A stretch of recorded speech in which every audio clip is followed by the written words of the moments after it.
আপনারা নাম শুনেছেন সম্ভবত, বরাকের রূপকার যাকে বলা হতো মরহুম মঈনুল হক চৌধুরী। আল্লাহ তার বান্দাকে জান্নাতুল ফেরদাউসে জায়গা দেখ, সকলে বলেন আল্লাহুম্মা আমিন। ওনার চিন্তাধারা ছিল দূরদর্শী চিন্তাধারা। তিনি বুঝতে পেরেছিলেন এই পৃথিবীর পরিবর্তন যেভাবে হচ্ছে, একদিন আসবে পৃথিবী পরিচালিত হবে কম্পিউটারের মাধ্যমে, ইন্টারনেটের মাধ্যমে, স্যাটেলাইটের মাধ্যমে। এই পৃথিবীতে চলবে প্রতিযোগিতার প্রতিযোগিতা, যে প্রতিযোগিতা হবে জ্ঞানের প্রতিযোগিতা, যে জ্ঞানের প্রতিযোগিতায় যে কম যে জাতি টিকে থাকবে তারাই প্রাধান্য এই পৃথিবীতে দিবে, তারাই ক্ষমতা দেখাবে, তারা রাজত্ব দেখাবে। তখন তিনি চিন্তা করলেন আমার সমাজের মানুষ যারা মুসলমান সমাজের মানুষ, তিনি দেখলেন বেশিরভাগ এরা হলো মধ্যবিত্ত, চাকরিজীবী কম, প্রতিষ্ঠিত ব্যবসায়ী কম। এদের মধ্যে বেশিরভাগ হলো শ্রমজীবী মানুষ আর ছোট ছোট ব্যবসায়ী মানুষগুলি। এক সময় আসবে উচ্চশিক্ষার জন্য মানুষ বহির্বিশ্বের বিভিন্ন নাম করা ইউনিভার্সিটিতে পাড়ি দিবে, তারপরে বিভিন্ন বহির্রাজ্যের মধ্যে তারা যাবে নাম করা ইউনিভার্সিটি থেকে ডিগ্রি নেওয়ার জন্য, কোয়ালিফিকেশন নেওয়ার জন্য। তখন একটা ছেলে মেয়ে পড়াইতে গিয়ে প্রয়োজন হবে 10, 15, 20, 25 লক্ষ টাকা। আমার সমাজের মানুষ যারা, তারা তখন এই প্রতিযোগিতায় টিকে থাকতে পারবে না, আর্থিক দিয়ে দুর্বল।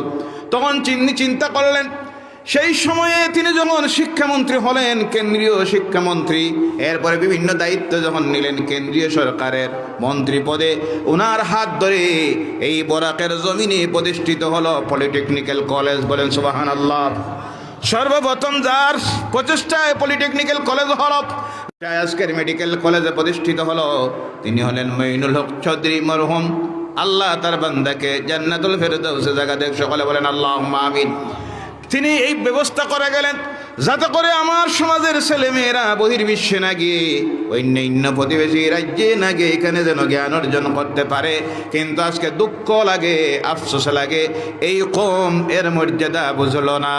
আজকে দেখা যায় এখানে অ্যাডমিশন যখন দেওয়া হয়, যে কোয়ালিফিকেশন থাকতে হয়, আমার সমাজ থেকে ছেলে মেয়ে দেওয়া যায় না। তবে নাই না, কিছু পরিবর্তন এসেছে। আজকে অনেক অ্যাডমিশন হয়, আজকে ডাক্তার হচ্ছে মুসলমানের মধ্যে, ইঞ্জিনিয়ার হচ্ছে, বড় বড় পলিটেকনিক এর মধ্যে অ্যাডমিশন নিতেছে, আইএস অফিসার হচ্ছে। বলেন সুবহানাল্লাহ, আলহামদুলিল্লাহ। কিন্তু পার্সেন্টেজের দিক দিয়ে আজকে বরাক উপত্যকায় আমরা যে পার্সেন্টেজে মুসলমানরা বসবাস করতেছি, সেই পার্সেন্টেজে আমাদের ছেলেমেয়েরা সেই শিক্ষাঙ্গনের মধ্যে যাইতে পারতেছে না, কারণ আমরা তার প্রতি গুরুত্ব দিতেছি না শিক্ষার দিক দিয়ে। ও মুসলমান জেনে রাখেন, এই পৃথিবীতে সবচেয়ে বেশি শিক্ষার প্রতি গুরুত্ব দিয়েছে যে ধর্ম, তার নাম ইসলাম। বলেন সুবহানাল্লাহ। যে ধর্মগ্রন্থ, তার নাম ইসলাম। যিনি দিয়ে গেছেন তিনি হলেন আল্লাহর নবী মুহাম্মদ রাসূলুল্লাহ সাল্লাল্লাহু আলাইহি সাল্লাম। নামাজ পড়া ফরজ, নামাজ পড়া, কথা বলবেন, নামাজ পড়া, রোজা রাখা, হজ করা, ধনসম্পদ থাকলে হজ করা, যাকাত দেওয়া, কথা বলেন, যাকাত দেওয়া। সেইভাবে আল্লাহ রাসূল বলছেন, তলাবুল ইলমি ফারিদাতান আলা কুল্লি মুসলিম ওয়াল মুসলিমাত। প্রত্যেকটা মুসলমান নর এবং নারীর জন্য জ্ঞান অর্জন করা ফরজ। বলো সুবহানাল্লাহ। জ্ঞান অর্জন করা ফরজ। আল্লাহ রাসূল বলছেন, একজন মানুষ জ্ঞান অর্জনের রাস্তায় যখন বাইর হয়ে যায়, আল্লাহর দ্বীনের রাস্তায় জিহাদের ময়দানে গেলে পরে যেই সওয়াব হয়, জ্ঞান অর্জনের রাস্তায় বাইর হলে আল্লাহ সমান সব তার আমলনামায় দিয়ে দেন। বলো সুবহানাল্লাহ। একজন ব্যক্তি যুদ্ধের ময়দানে গেল, তার শরীরের রক্ত জমিনে ঝরল, আল্লাহ রাসূল বলছেন, জ্ঞান অর্জনকারীর কলমের এক ফোঁটা কালি শহীদের রক্তের চাইতে আল্লাহর কাছে মর্যাদা আরো বেশি। বলেন সুবহানাল্লাহ। রাত্রিতে 1 ঘন্টা সাআতান ওয়াহিদা হাদিস শরীফে আসতেছে, আল্লাহর কোন বান্দা বান্দি যদি রাত্রিতে 1 ঘন্টা জ্ঞান অর্জনের চিন্তা করে, গবেষণা করে, চর্চা করে, তাহলে সারা রাত্রি নফল নামাজ পড়ার কারণে যে সব হতো, 1 ঘন্টা জ্ঞান অর্জনের রাস্তায় কাটাইয়ে দিলে আল্লাহ তার আমলনামায় সারা রাত্রি নফল ইবাদতের চাইতে বেশি সওয়াব লিখে দেয়। বলে সুবহানাল্লাহ। জ্ঞান অর্জনের রাস্তায় গিয়ে কেউ যদি মারা যায়, আল্লাহ রাসূল সাল্লাল্লাহু আলাইহি সাল্লাম বলছেন, আল্লাহ পাক সেই ব্যক্তিকে শহীদের মর্যাদা দিয়ে দে। বলেন সুবহানাল্লাহ। এই ব্যাপারে বলতে গেলে শেষ হবে না মুসলমান। জ্ঞানের প্রতি আল্লাহ রসুল এই গুরুত্ব দিলেন, কারণ আল্লাহ রসুল দেখলেন যে এই ব্যক্তির ভিতরে জ্ঞান নাই, সেই ব্যক্তির ভিতরে শয়তান ঢুকে যায়। কে ঢুকে যায়? মানুষের হৃদয়টা হাতটা হলো একটা বক্সের মতো। এই বক্সকে যদি আলোকিত করতে হয়, জ্ঞানের আলো দিতে হয়, আর যার ভিতরে এই জ্ঞানের আলো নাই, তার ভিতরটা অন্ধকার ঘরের মতো হয়ে যায়। শয়তান তখন সেখানে ঢুকে যায়। আজকে আমার সমাজের ছেলে মেয়েদের মধ্যে ধর্মের জ্ঞান নাই, জেনারেল জ্ঞান নাই। যে জ্ঞান না থাকার কারণে আজকে দেখবেন আমাদের সমাজের মধ্যে দুই কোয়ালিটির মানুষ সবচেয়ে বেশি আল্লাহর নাফরমানিতে। কয় কোয়ালিটির?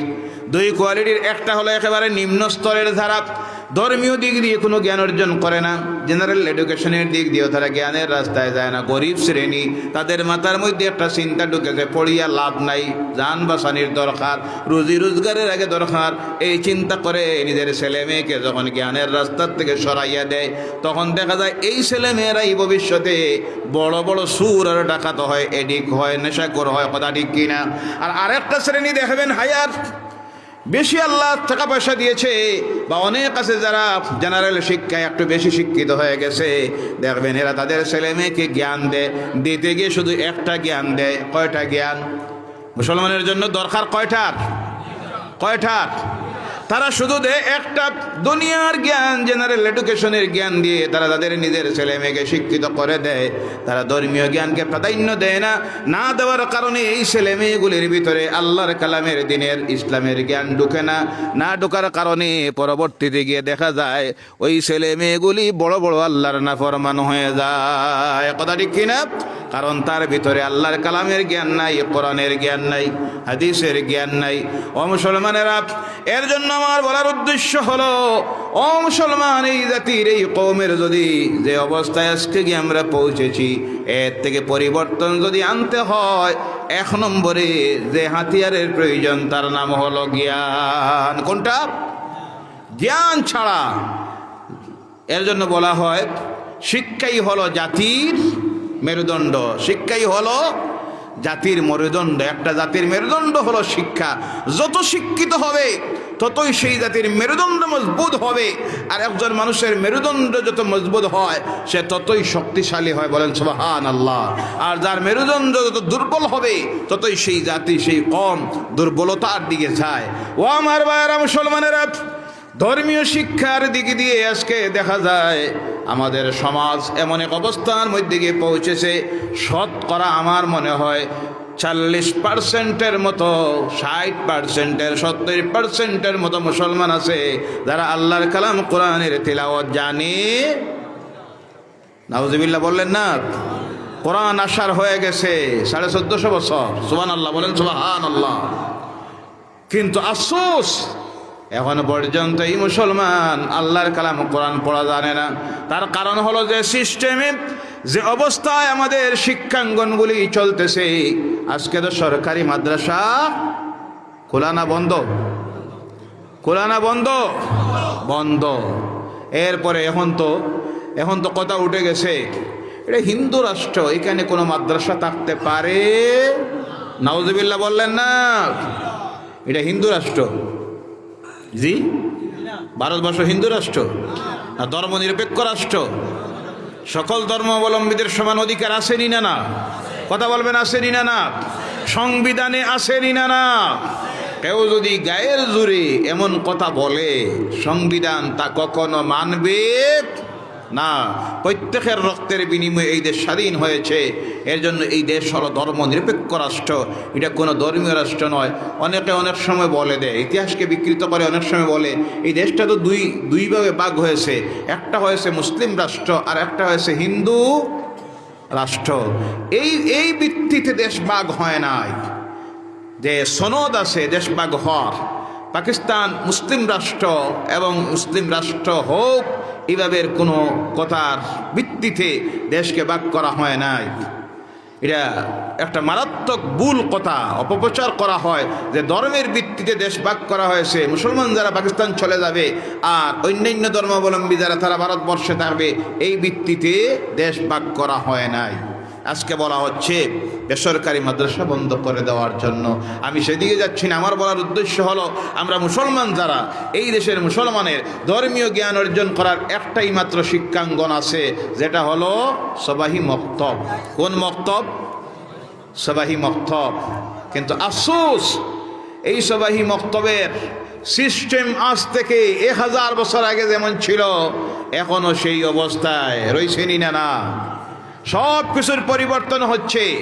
এখন আর সাইকেল নাই, এখন সব বাইক। জি, কথা ঠিক না?